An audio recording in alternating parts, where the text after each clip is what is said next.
Que el Eterno les bendiga a todos. Es un gusto poder saludarles en esta segunda clase de nuestro apasionante tema que es la prevención del suicidio. Como siempre, desde Buenos Aires, Argentina, tu amigo David Krivorotov.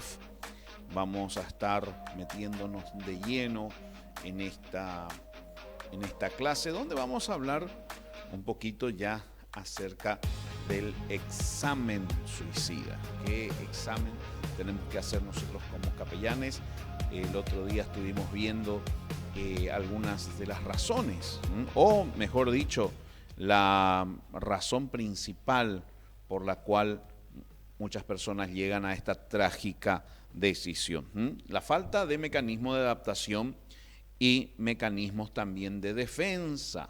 Estuvimos viendo también unos mitos que rondan alrededor del suicidio y cómo esto muchas veces interfiere entre una correcta prevención y una correcta acción al momento de encontrar personas en rango suicida. Vimos que no es algo que ocurre por impulso, vimos que hay todo un proceso del desgano de vivir, desde los gestos, ciertas amenazas, que a veces no lo tomamos en cuenta, pero lastimosamente 90% de las personas que se sacaron la vida en algún momento dijeron que lo iban a hacer y no se les tomó en serio. Por lo tanto, cada alarma tiene que ser tomada en serio porque no existe psicólogo ni psiquiatra que pueda llegar a identificar de buenas a primeras de que una alarma es falsa. Muchas veces decimos, simplemente está queriendo llamar la atención. Bueno, pues si está llamando la atención, ¿por qué no darle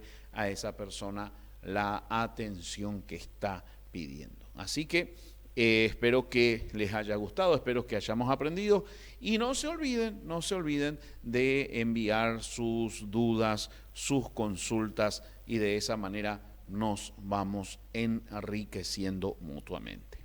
Bien, entrando de lleno en nuestra clase, hoy vamos a estar hablando acerca de cómo evaluar, cómo hacer un examen para evaluar el riesgo suicida. Y hay dos maneras de evaluar o hacer ese examen. Primeramente son los factores de riesgo o grupos de riesgo. Factores de riesgo estamos hablando cuando hacemos de manera personal o cuando lo hacemos por grupo, que también es una manera bastante eficaz de hacer esa evaluación. La evaluación del riesgo suicida acostumbramos a realizarla teniendo en consideración los llamados factores de riesgo. Otra posibilidad de realizar dicha evaluación mediante los grupos de riesgos que tiene la ventaja de simplificarlo. Cuando estamos evaluando un grupo, pero por supuesto que eso nos simplifica tremendamente el trabajo porque si una persona pertenece a uno de estos grupos, pues muy pero muy posible que lo llegue a hacer o que esté en riesgo de hacerlo. No se olviden que si ustedes quieren estos PowerPoint, lo pueden solicitar y luego vamos a ver la manera de que estén llegando a ustedes. Bien, vamos a ver entonces los factores de riesgo. Dijimos unos cuantos en la primera clase, pero vamos a profundizar un poco más en esto a la hora de hacer la evaluación.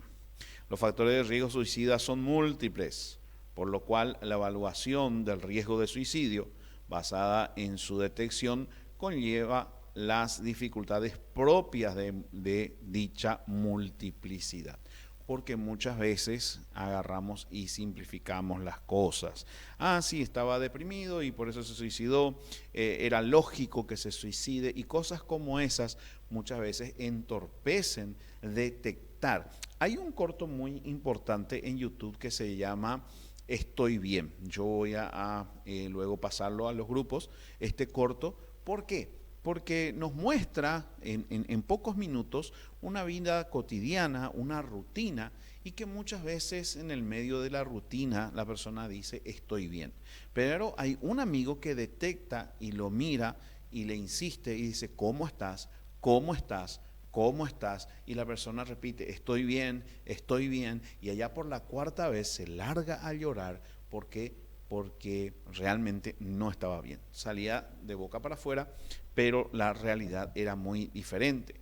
Entonces, cuando entendemos que la persona que se suicida carece de mecanismos de adaptación y de afrontamiento, cuando estamos hablando de que cualquier cosa para esa persona puede ser la peor crisis de su vida, entonces se hace mucho más difícil detectar. O sea, uno tiene que estar mucho más abierto, ¿verdad?, a examinar cosas que a lo mejor para uno no significan grandes problemas o grandes dificultades, pero, repito, no estamos hablando de uno, estamos hablando de una persona totalmente diferente.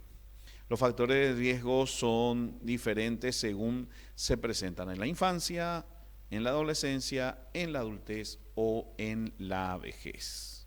Son diferentes según se presentan en el sexo masculino o femenino. Bueno, vamos a punto por punto. La edad. Y la edad, pues, por supuesto que va a marcar las diferencias grandes. Una cosa es un niño, dijimos que hemos tenido casos de 7 años de personas que han intentado suicidarse, niños que han intentado suicidarse. Y muchas veces la gente dice, pero ¿de qué puede ser de que un niño quiera sacarse la vida?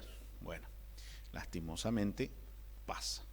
Lastimosamente tenemos casos de 10 años, 11 años, y por supuesto los factores son totalmente diferentes. Un caso específico que yo les había comentado es este niño que su madre se volvió a casar y que había problemas con el nuevo padrastro. Y este niño tenía la idea o la ilusión o la fantasía de que él era el problema y de que si él fallecía, la mamá iba a estar feliz. Entonces esa era la premisa que tenía este niño, y mamá, mejor si yo me mato, vos vas a estar tranquila. Entonces, es un factor de riesgo en la niñez. Muchas veces la elevada exigencia también es muy, pero muy peligrosa. Voy a comentarle un caso personal. Mi niño hoy en día tiene 10 años, a los 7 años cayó en una depresión muy fuerte y lloraba en cualquier momento, se deprimía en serio, porque sabemos detectar un berrinche de lo que era realmente un llanto desesperado. Y si bien se buscó ayuda psicológica, en un día él se acerca y me dice, pa, yo te voy a guardar, yo te voy a proteger, y porque yo también puedo ser el hombre de la casa. En ese momento salió algo muy emocional dentro mío y le digo, no, usted no tiene que hacer nada, usted lo único que tiene que hacer es estudiar y jugar, nada más. Quien lo va a cuidar es papá, quien la va a cuidar es mamá. Y en ese momento se terminó la depresión. Lo que no estábamos sabiendo es que en la familia de la madre le decían, usted es el hombre de la casa, usted va a cuidar, las abuelas, y es algo que muchas veces decimos sin darnos cuenta que estamos depositando en un niño una responsabilidad demasiado grande que ellos se lo toman en serio y que muchas veces puede causar esa exigencia elevada sin quererla, porque nadie en su sano juicio va a pensar de que un niño va a cuidar a la familia, pero lo decimos y los niños a veces no diferencian la realidad de la ficción o de algo meramente simbólico. Entonces, en el caso de mi niño pasó eso. Una vez que se le sacó esa exigencia o ese peso, esa carga, la depresión se fue. Así que tenemos que tener mucho cuidado cuáles son esos factores que pueden llevar a la idea suicida cuando uno es un niño, ¿verdad? Otra en la adolescencia, otra en la adultez y en la vejez. En la adolescencia, muchas veces el adolescente piensa, cuando no tienes estas herramientas, que una ruptura, y ahí se mete muchísimo lo que es la parte sentimental, una ruptura con una noviecita o la presión del grupo de los compañeros, un fracaso. Hay personas que le dicen al hijo, vos perdés el año y te mato, mejor morite, todo lo que trabajé, todo lo que tuvimos que comprar para que estudies, y si tú repruebas, pues mejor muérete. Esas son cosas que muchas veces los padres dicen sin pensar. En el caso de las niñas, muchas veces es diferente. Te llegas a quedar embarazada, te mato. Son cosas que lastimosamente se escuchan y que se lamentan ya muy, pero muy tarde. En la adultez, cuando estamos hablando de la adultez, bueno, muchas veces una separación matrimonial es una crisis grave, una quiebra económica, o en la vejez el no poder tener ese duelo para una vejez sana, no tener ese duelo de cosas que ya no puedo hacer, de sentirme muchas veces ya muerto socialmente, ya que la primera muerte no es la física, sino la social. Al abuelito que ya lo hacen de lado, ya nadie lo visita, tuvo una enfermedad y vinieron todos los amigos a despedirse cuando todavía está vivo, y nadie quiere cargar con el abuelo a veces que está con una movilidad reducida para un cumpleaños, para una fiesta, y de esa manera lo vamos matando ya socialmente antes del tiempo de una muerte física. Entonces, la tanatología también nos ayuda en ese sentido a acompañar a las personas de tercera edad para tener una muerte digna y no verla como algo que no nos va a pasar, o muy por el contrario, cuando la vejez no es digna, preferir morir antes de tiempo. Así que bueno, en su momento vamos a hablar un poquito también de lo que es la tanatología. Entonces, los factores de riesgo son diferentes según la edad. Son muy diferentes según se presenta en el sexo masculino o femenino. Esto es muy importante. Una de las cosas que a mí me ha ayudado muchísimo a entender y también a enseñar es que la depresión en la mujer muchas veces es una enfermedad crónica, pero más veces es un mecanismo de evacuación emocional, ese es el término que yo le he dado, que todas las mujeres tienen. O sea, somos criaturas diferentes. El hombre es más sanguíneo. El hombre, 90% de lo que tiene que hacer no involucra las emociones. Un hombre puede pasar por un momento de miedo, puede pasar por un momento de tensión, puede pasar por un momento de crisis, y a los 10 minutos puede sentirse bien nuevamente. Las mujeres son diferentes y muchas veces la procesión va por dentro. Hay emociones que no expresan, no son tan sanguíneos, son más sentimentales, pero hay un mecanismo que la naturaleza, el creador, como quieras llamarlo, en su sabiduría le ha creado, que cada cierto tiempo tienen ese depósito emocional que tienen que vaciarse. O sea, las mujeres cada tiempo se van a deprimir. Cuando los maridos no entienden esto, se frustran, porque muchas veces las mujeres no entienden esto y parecerían que escogen el mejor momento para el marido para deprimirse.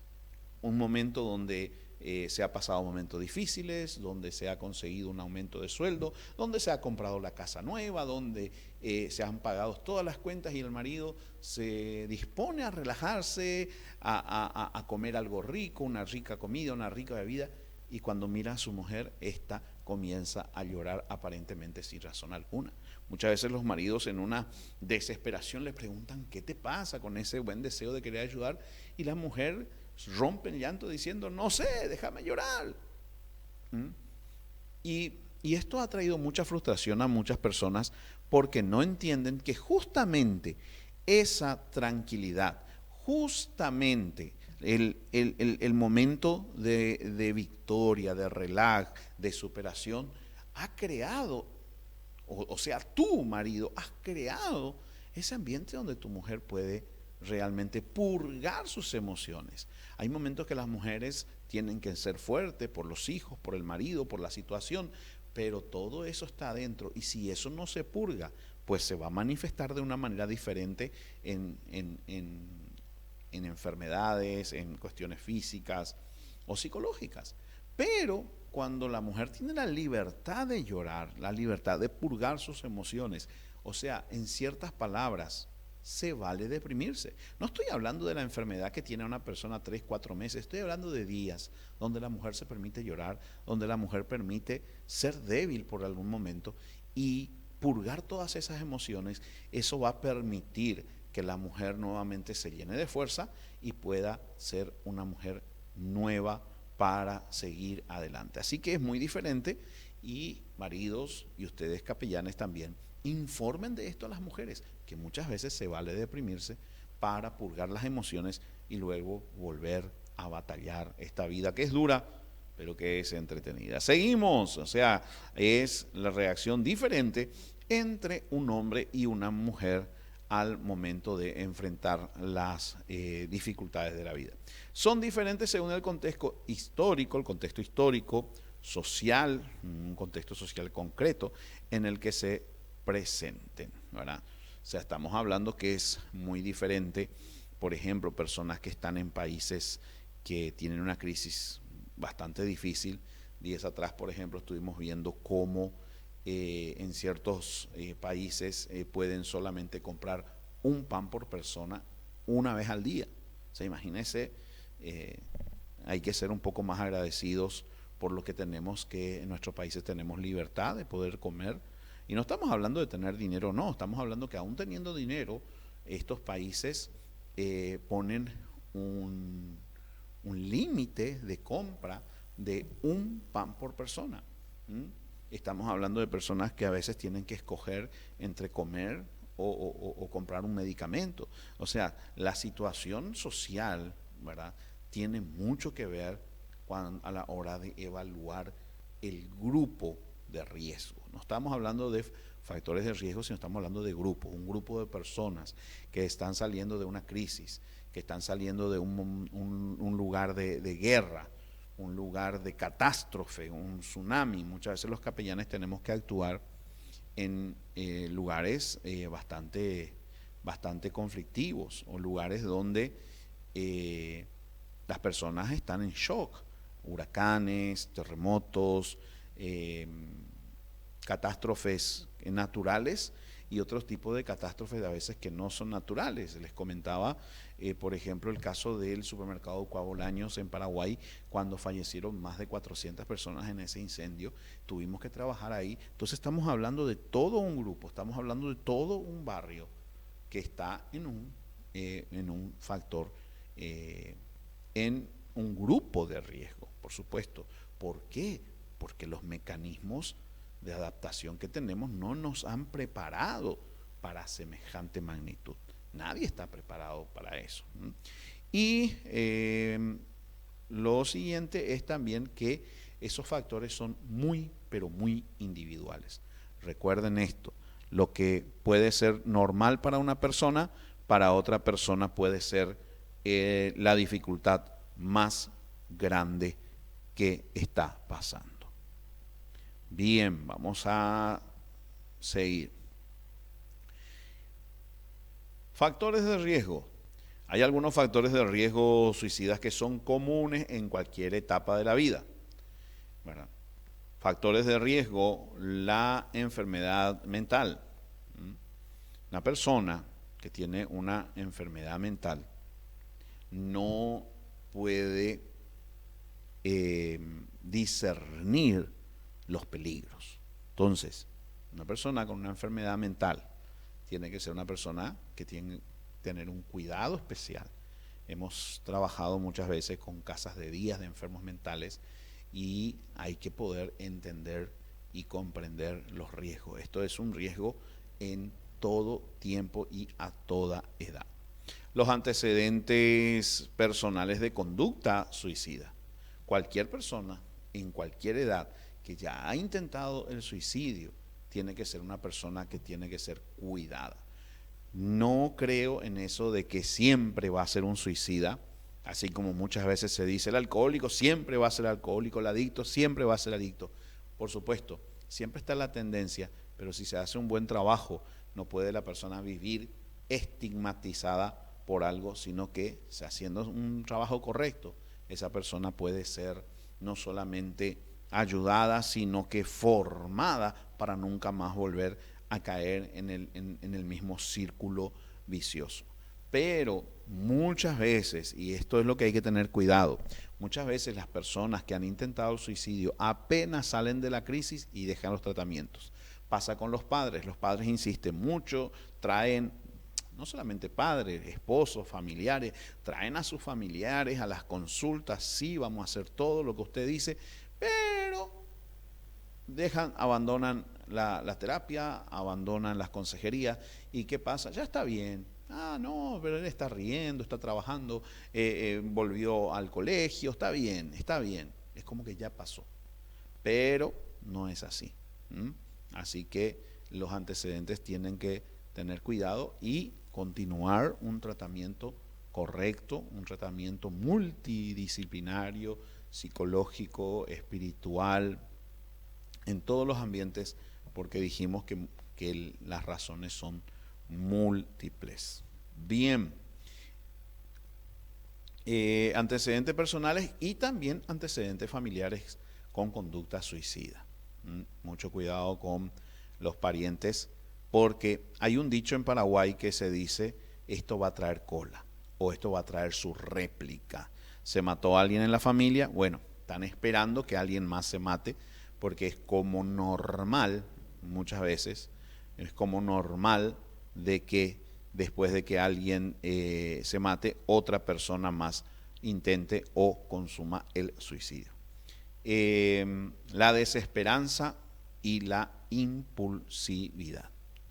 Cuando la persona no tiene esperanza de nada, hablamos muchas veces de las catástrofes, de los siniestros, terremotos, huracanes, y la persona lo perdió todo, sus mecanismos no están preparados para enfrentar eso, y muchas veces el suicidio es algo llamativo o visto como una alternativa. Y también la impulsividad, personas que se mueven constantemente por impulso y que no piensan bien lo que están haciendo.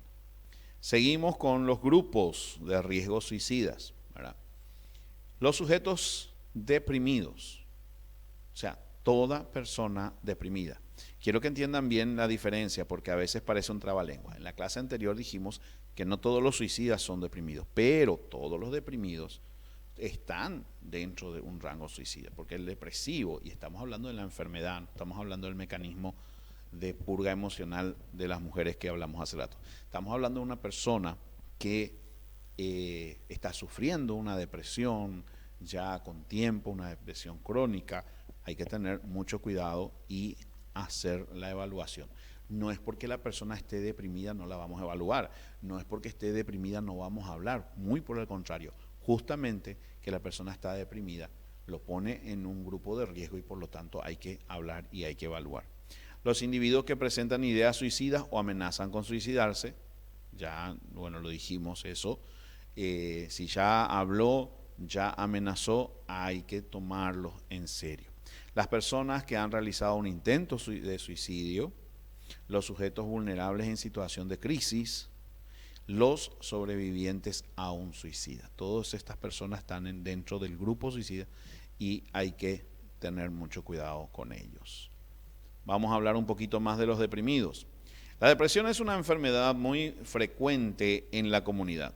Sus síntomas principales son la tristeza, los pocos deseos de hacer las cosas, la falta de voluntad, los deseos de morir, las ideas suicidas, las quejas somáticas diversas, los trastornos del sueño, el apetito, entre los más comunes. Estos son los más comunes. Dijimos ya que cuando la persona no encuentra forma de cambiar su vida, a veces prefiere estar muerto que estar vivo. Así que hay que tener mucho cuidado con las personas deprimidas. La depresión adquiere características atípicas en los adolescentes, quienes pueden presentar, vamos a ver aquí, quien pueden presentar las siguientes formas clínicas, como adolescencia anormal, una conducta rebelde, con actos antisociales, abandono escolar, una conducta desafiante, ingestión de alcohol, consumo de drogas o etcétera. Siempre estamos hablando de cambios, ¿se acuerda que dijimos en la primera clase?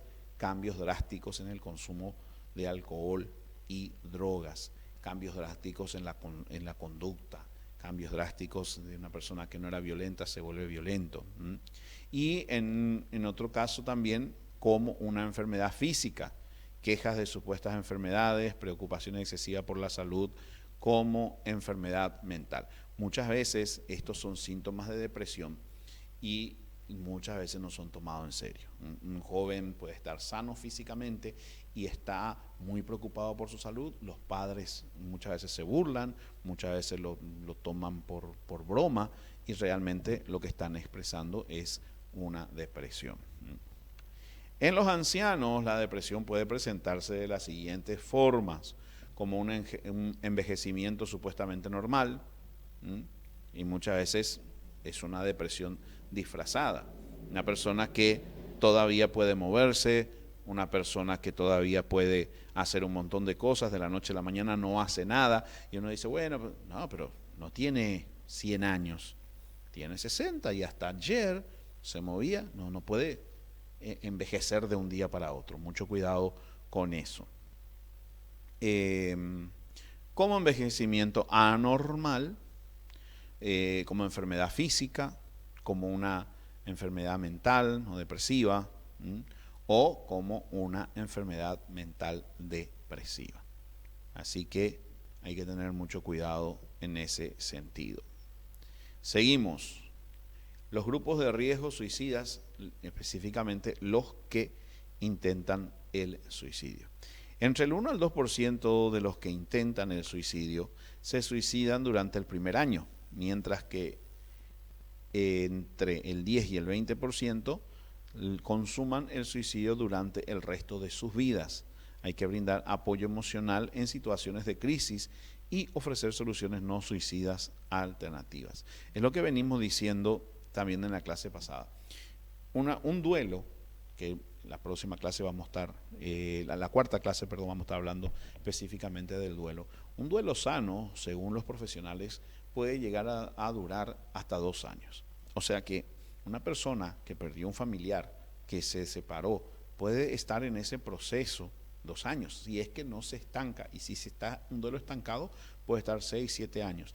Recuerdo una paciente que hace poco vino a consulta, 5 intentos de suicidios, las últimas a 2 meses, y cuando yo le pregunté por qué, me dice, mi marido falleció y yo todavía no lo asimilo. Estaba en el primer paso del duelo, que es la negación, pero le pregunté a cuánto tiempo había pasado de la muerte de su marido. Me dijo 7 años, pero no solamente eso, ella estaba estancada en el duelo con su esposo, pero había fallecido la mamá 15 años atrás y tampoco lo había aceptado. El padre había fallecido 10 años atrás y tampoco lo había aceptado. O sea que tenía 3 duelos inconclusos y 3 duelos estancados en la negación, en el primer peldaño del duelo. Entonces es muy importante entender que cualquier persona que ya tuvo un intento suicida puede cometerlo durante el primer año, o algunos inclusive durante 2 años, cuando no se pasa bien ese duelo y no se le saca de la mente la idea suicida. Y el 10 al 20% puede todavía suicidarse después en cualquier parte de su vida. Las personas en situación de crisis, una crisis es un acontecimiento vital, estresante, para los cuales los viejos mecanismos de adaptación que tenemos no son suficientes y por lo tanto requieren nuevos mecanismos, ¿verdad? Lo cual genera un diverso grado de malestar a la persona. ¿Por qué? Porque la persona no sabe cómo manejar la situación y se siente un inútil. O sea, ya está la crisis, pero ahora el sentirme inútil es más estresante todavía. Lo que pasa es que si se emplean recursos buenos de afrontamiento, si se le ayuda a la persona y la persona supera la crisis, estará más preparado para enfrentar situaciones similares en el futuro. O sea, las crisis son buenas cuando nosotros nos adaptamos, cuando nos superamos, cuando tenemos resiliencia y eso nos ayuda al día de mañana estar más preparados para el futuro que venga, ¿verdad? A lo mejor una crisis igual o superior a la que ya pasamos no nos va a afectar como la primera vez. Si los mecanismos de afrontamiento a la crisis son insuficientes, ello profundiza la crisis, generando mayor malestar, mayor inadaptación y nuevos mecanismos anormales de adaptación. Y esto es muy importante. Si nosotros no ayudamos a las personas a que busquen esos mecanismos, esas herramientas de adaptación, ellos se van a adaptar igual. Ellos van a adaptarse igual, con nuestra ayuda o sin nuestra ayuda. El problema es que muchas veces los mecanismos que se adaptan no son mecanismos buenos. Hay personas que agarran las drogas, otros agarran el alcohol, otros deciden aislarse del todo el mundo. Entonces, hoy en día muchas veces yo trato con personas que en su momento el salvavidas fue aislarse de todo el mundo, pero en ese proceso, si bien le sirvió ese mecanismo para solucionar un problema, generó otros problemas familiares, otros problemas sociales, otros problemas sentimentales que ahora tienen que afrontar. Entonces, aunque la crisis sea algo caótico, es importante acompañar a la persona para que se adapte correctamente y no agarre mecanismos de adaptación más dañinos para su vida y para su futuro. Entre los mecanismos anormales de afrontamiento se encuentran las conductas suicidas, por tratarse de una solución definitiva a problemas. En la inmensa mayoría de los casos son temporales. Como siempre decimos, el suicidio es una solución definitiva para procesos o condiciones que son totalmente pasajeros. Entonces, entre los mecanismos de adaptación, mecanismos de solución que son anormales y que no son buenos, está la idea suicida. Dijimos alcohol, drogas, aislamiento, pero el peor de todos es el suicidio. Cuando una persona expresa deseo de suicidarse, hay que tomarlo en serio e investigar el grado de planificación de la idea suicida. O sea, siempre hay que tomar la expresión de la persona en serio. Nunca lo agarre como una broma, nunca le reste valor, porque puede ser la última alarma. Y es muy, pero muy duro lamentar una pérdida cuando uno no tuvo la suficiente seriedad para tomar en serio ese auxilio. Tenemos que preguntar. ¿Qué tenemos que preguntar? La pregunta tiene que ser directa. Tienen que ser: ¿cómo ha pensado suicidarse? ¿Cuándo ha pensado suicidarse? ¿Dónde ha pensado suicidarse? ¿Por qué y para qué? Entonces, estamos ya indagando en características de la idea suicida para poder tener una evaluación correcta. Cuando estamos preguntando cómo, estamos preguntando el medio por el cual la persona piensa matarse. Si la persona dice, no sé, me tiro bajo un tren, no lo he pensado, entonces la idea es temprana. Ahora, si la persona ya tiene el método, entonces estamos en peligro. Pero vamos a ver eso. Las respuestas positivas a estas preguntas indican un plan suicida muy bien elaborado, lo cual es altamente peligroso. Ahí les muestro el PowerPoint, ¿verdad? ¿Cómo? ¿Cuándo? ¿Dónde? ¿Por qué? ¿Y para qué? O sea, si tenemos todas las respuestas, el plan ya está bastante elaborado y está siendo muy, pero muy peligroso. Otro grupo de riesgo, los sobrevivientes. Los sobrevivientes son los familiares de una persona que haya cometido suicidio. Están en riesgo por diversos factores, como pueden ser los sentimientos de culpa, las ideas suicidas, la imitación o identificación con el suicida, la predisposición a padecer una enfermedad mental en la que el suicidio es un síntoma, etcétera, etcétera. Me ha tocado trabajar en posvención, que vendría a ser ya tratar con familiares de suicida. Acá mismo cerca de nuestra congregación tenemos una madre de un joven que se suicidó y cuando yo le fui explicando, porque esto también vamos a hablar en el duelo de un suicida, cuando yo le fui explicando todo esto, ella se dio cuenta de que ella hizo todo lo posible, que no había forma de detener a esa persona porque no estaban capacitados, que no pudieron haber hecho otras cosas y que dentro de su poco conocimiento hicieron lo que pudieron, y eso también ayudó a eliminarse de la culpa, ayudó a poder continuar su duelo y sanar. Eso es muy, pero muy importante porque el familiar de un suicida tiene mucha culpa, ¿verdad? Pero también está ya dentro de la familia el meterse, o sea, que la idea suicida se meta en la familia como una solución. Entonces es una alternativa ya que se considera el suicidio. Imitar o identificarse con el suicidio, la predisposición a padecer enfermedad mental en la que el suicidio es un síntoma. Son cosas que se piensan. O sea, mi mamá, mi papá se sacó la vida, yo también porque heredé. Sabemos que el suicidio no se hereda, sí se hereda el factor de riesgo. Así que mucho cuidado con estos grupos. Los individuos que cometen suicidio solo pueden llevar a cabo si quedan incluidos en alguno de los grupos anteriores. O sea, la idea es sacar a esas personas de en medio de estos grupos, ¿verdad? Eso sería nuestro trabajo hasta donde nos permitan, ¿verdad?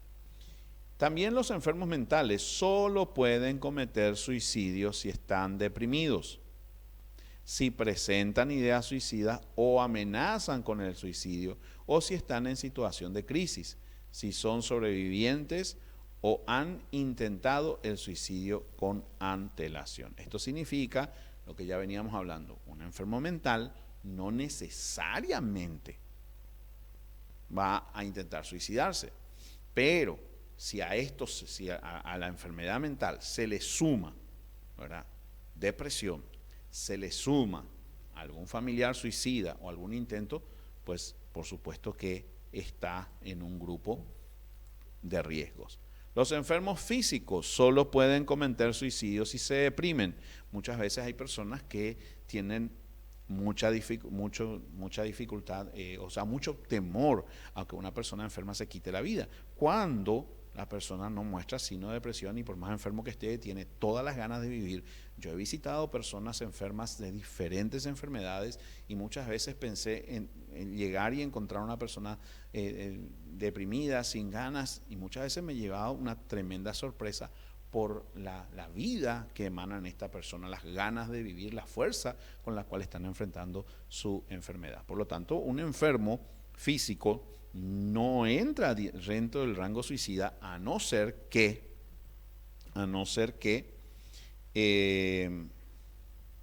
se deprima o se presenten las ideas suicidas o amenacen con el suicidio. Si están en situación de crisis o si son sobrevivientes o han intentado suicidarse con antelación. O sea, la mera enfermedad física no es un riesgo. Habría que ver los otros factores que les rodean. Y de la misma manera, los sujetos normales que cometen suicidio estuvieron en situación de crisis, padecían una depresión o eran sobrevivientes de un suicida.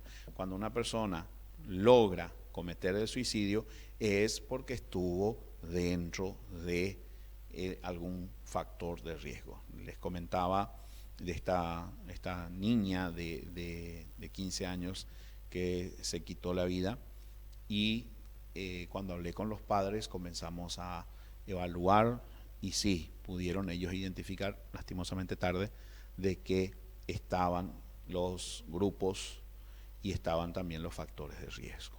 Bien, vamos entonces a explorar la idea suicida. Ahora sí nos metemos de lleno a las preguntas. ¿Qué tengo que preguntar para saber bien cómo está esa persona? ¿Cómo ha pensado suicidarse? Intenta descubrir el método. Se incrementa el riesgo de suicidio si el método está disponible. Si la persona dice, me voy a meter un tiro y tiene acceso a armas de fuego. Aquí en Argentina, lastimosamente, es muy común que la gente se tire delante del tren. Y bueno, tenemos varios trenes y es un método lastimosamente muy accesible. ¿Verdad? Se incrementan el riesgo si existen familiares que hayan cometido el suicidio, ¿verdad?, con el mismo método. Y se incrementa el riesgo si se trata de un repetidor que incrementa la letalidad del método. Así que tenemos que tener mucho cuidado si es algo repetitivo, es un círculo vicioso. Repito, aquí en la zona, por ejemplo, es muy común, cada tantos días, tengo amigos que son empleados de los trenes y me dicen, tenemos tratamiento psiquiátrico porque se volvió a matar a una persona, a nosotros nos toca limpiar, muchas veces la persona no fallece, queda debajo del tren ahí descuartizada pero con vida. Entonces es muy traumático para la gente que está trabajando en esos medios y lastimosamente se repiten. Un repetidor es algo que se repite y se establece ya el método. La segunda pregunta, ¿cuándo ha pensado? El cómo, dijimos que intenta ver el medio. El cuándo, ¿verdad? Intenta descubrir la ocasión, la oportunidad para cometer el suicidio. Cuando las 2 veces que yo tuve mi intento de suicidio era momentos donde yo estaba solo, donde mis patrones me habían dejado una semana, 15 días solos en la casa. Entonces ese era el momento en que yo escogí para sacarme la vida, que gracias a la voluntad divina no lo llegué a consumar, pero lo conozco muy bien al proceso. Por eso se incrementa el riesgo cuando el sujeto está a solas. Se incrementa el riesgo si está poniendo las cosas en orden, si ha escrito notas de despedida, etcétera. Punto número 3, exploración de la idea suicida 3. ¿Dónde ha pensado suicidarse? Intenta descubrir el lugar donde se realizará el acto suicida. Se incrementa el peligro en el propio hogar, cuarto de baño, recámara, patios, cuartos de desahogo, etcétera, etcétera. Los lugares apartados de difícil acceso y pocas posibilidades de ser descubierto. Los lugares elegidos por otros suicidas. Bueno, eso también es lastimosamente ya una especie de cultura que se implementa alrededor del suicidio. Un lugar donde alguien se suicidó, ya lo hacen como una especie de culto, ahí hay fotos, ahí hay regalos, se forman altares. Mucho cuidado también con eso, ¿verdad? Muchas veces son lugares escogidos para sacarse la vida. Exploración de la idea suicida 4. ¿Por qué ha pensado suicidarse? Intenta descubrir el motivo. Cualquier motivo es válido para cometer el suicidio. Creo que a esta altura de nuestro estudio ya tenemos que saber eso. Cualquier motivo es válido. No los evalúe a través de su opinión y experiencia personal. Recuerde que el motivo es el del suicida, no el suyo. Considérelo como tal y siempre tómelo con seriedad. Esas palabras que no te podés matar por eso, no podés pensar así, no. La persona tiene libre albedrío, la persona puede pensar todo lo que sea, aunque esté mal, tiene esa libertad. Y nosotros tenemos que tratar de ser directivos sin que se note. O sea, tratar de sacarlos de esa idea y ponerle otras alternativas y que la persona escoja. ¿Por qué? Porque al fin y al cabo, como como enseño siempre, específicamente cuando estamos haciendo una atención telefónica, cuando estamos atendiendo un teléfono, hay que decirle a la persona, mira, me tenés que ayudar a que te ayude, porque no hay forma física de acción. Entonces, vos me tenés que ayudar a que yo te ayude, porque al fin y al cabo, las decisiones de esa persona. Nosotros podemos tener todas las herramientas del caso.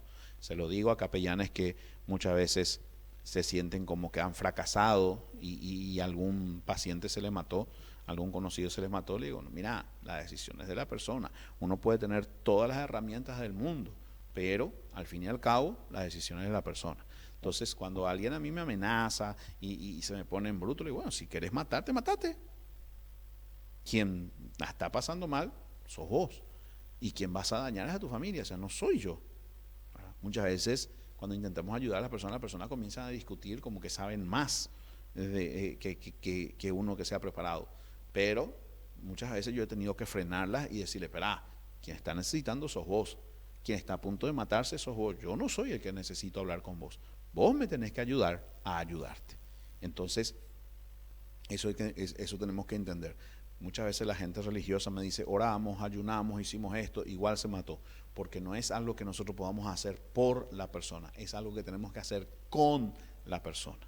Entonces tenemos que trabajar con las personas para sacarlo de esa crisis, de esa idea suicida.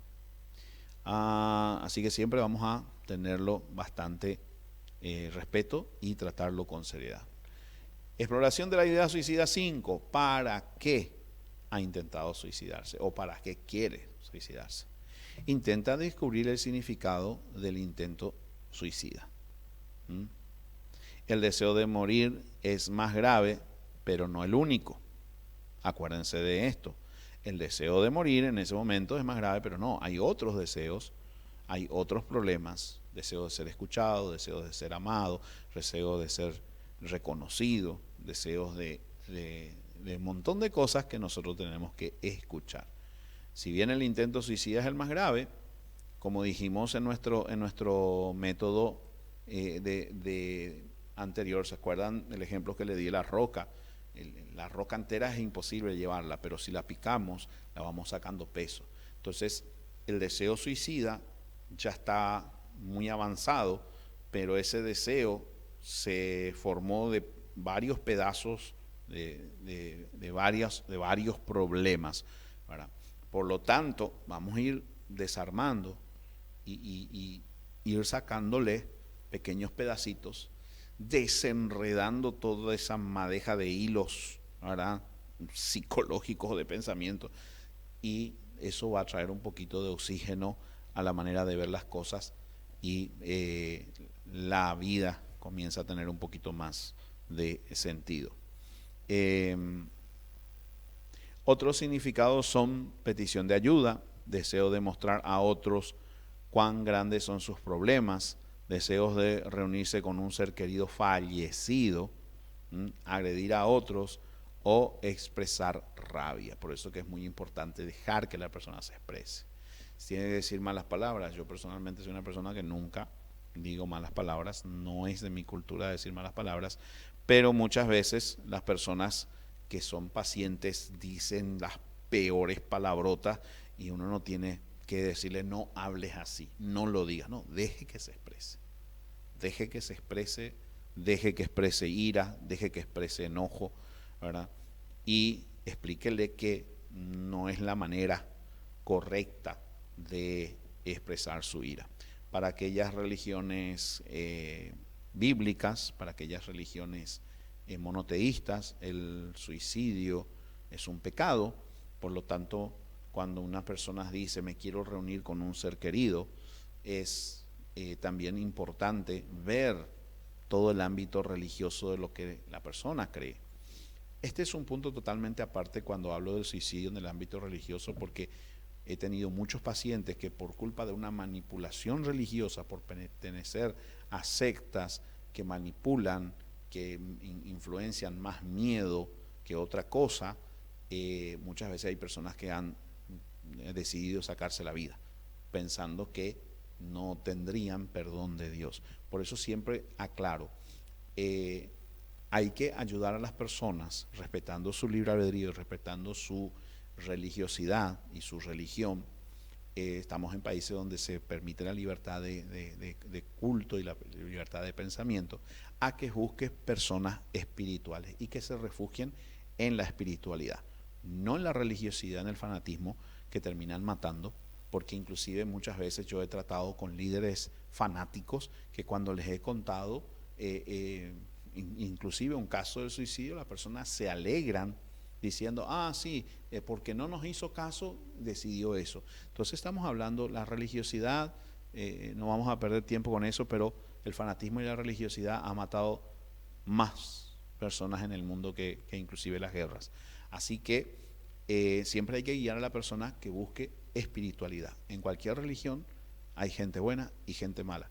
Hay líderes buenos, líderes malos. Que busque espiritualidad y no fanatismo ni religiosidad.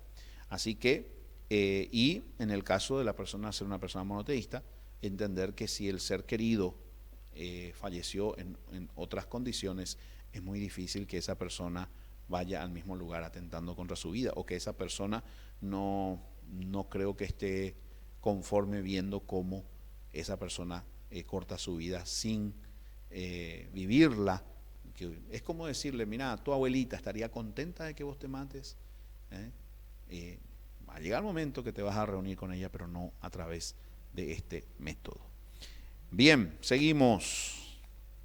Ahora les voy a entregar la guía práctica para la evaluación del riesgo suicida. Yo creo que esto cualquier capellán lo tiene que imprimir, lo tiene que tener entre sus libros, entre su Biblia, y poder utilizarlo cada vez, o algunos que sean poder hacerlo de memoria. Esto ya vendría a ser lo último a la hora de evaluar. ¿Qué es lo que vamos a consultar? El familiar teme la realización de un acto suicida, serían 3 puntos. Eso es cuando una persona viene y dice, me preocupa, tengo miedo que se haga algo. Eso ya de por sí son 3 puntos. Esto es muy normal, muy normal. Actitud poco cooperadora del sujeto en la entrevista. La persona no habla, la persona no colabora. La próxima clase, entrenamiento asertivo de cómo trabajar con introvertidos y personas tímidas. Pero cuando la persona no habla, no coopera, a veces traído por un familiar y a veces inclusive en contra de su voluntad, son 2 puntos más. El sujeto expresa deseos de morir, 2 puntos más. El sujeto manifiesta ideas suicidas, 4 puntos más. El sujeto expone un plan suicida, 5 puntos más. Estamos hablando ya cuando tiene todo el plan completo. Cuando me dejen solo, me voy a ahorcar. Cuando pueda, me meto un tiro. Cuando ya lo expone todo el plan, entonces son 5 puntos más. El sujeto tiene antecedentes de trastornos mentales, 4 puntos más. Posee antecedentes de hospitalización psiquiátrica reciente, 2 puntos más. Antecedente de intento de suicida, 3 puntos más. Cuando ya tuvieron para suicidio, cortes, cuando ya la persona se drogó con medicamentos, cuando ya tuvieron un lavaje de estómago, 2. Eso sería ya 3 puntos más. Antecedentes familiares de conducta suicida. Algún familiar, alguna persona conocida, 3 puntos más. Y presencia de un conflicto actual. Días atrás tuve que intervenir en una familia con un conflicto muy grave donde un joven se fue de la casa por culpa de problemas familiares, entonces se incrementaba el riesgo suicida. Cuando nosotros tenemos todos estos puntos, cuando nosotros evaluamos todos estos puntos, hacemos la suma. Esa suma, ahí le mostramos la evaluación. Si la suma de la puntuación es de 18 o más puntos, el sujeto debe ser hospitalizado por su elevado riesgo de suicidio. Y esto es muy importante porque no pretendemos hacerlo todo nosotros. Una de las cosas que siempre explico a los familiares es que nosotros no podemos hacernos totalmente cargo de la persona con una idea suicida. Esto es un trabajo multidisciplinario. Se necesita, me ha pasado, por ejemplo, de personas, mira, mi hijo está a punto de suicidarse, ¿usted puede venir? Le digo, no, llame al 911. Yo no puedo intervenir en una casa ante una idea suicida. En otros casos, por ejemplo, personas que dijeron que venga el tal David porque, o si no me mato. Y los familiares dicen, no, yo no puedo. Llame a la policía, eviten que se mate y luego podemos darle una mano. O sea, si la persona quiere. Eso es una de las cosas que tenemos que tener mucho cuidado. Muchas veces las personas quieren hablar o los familiares y yo siempre pregunto, pero ¿esa persona desea hablar, quiere buscar ayuda o solamente está viniendo usted? Entonces es importante entender de que muchas veces hay que medicar, muchas veces hay que internar, tiene que intervenir un psiquiatra, tiene que intervenir un psicólogo, inclusive una vez que esté calmada la crisis suicida, podemos darle una mano. Que el Eterno les bendiga a todos. Esto ha sido todo por hoy. Los espero en la próxima clase. Espero tus dudas, espero tus consultas y que vamos a seguir aprendiendo juntos. La próxima clase vamos a estar hablando de entrenamiento asertivo para personas tímidas, personas introvertidas que no hablan. Dios les bendiga a todos. Hasta la próxima.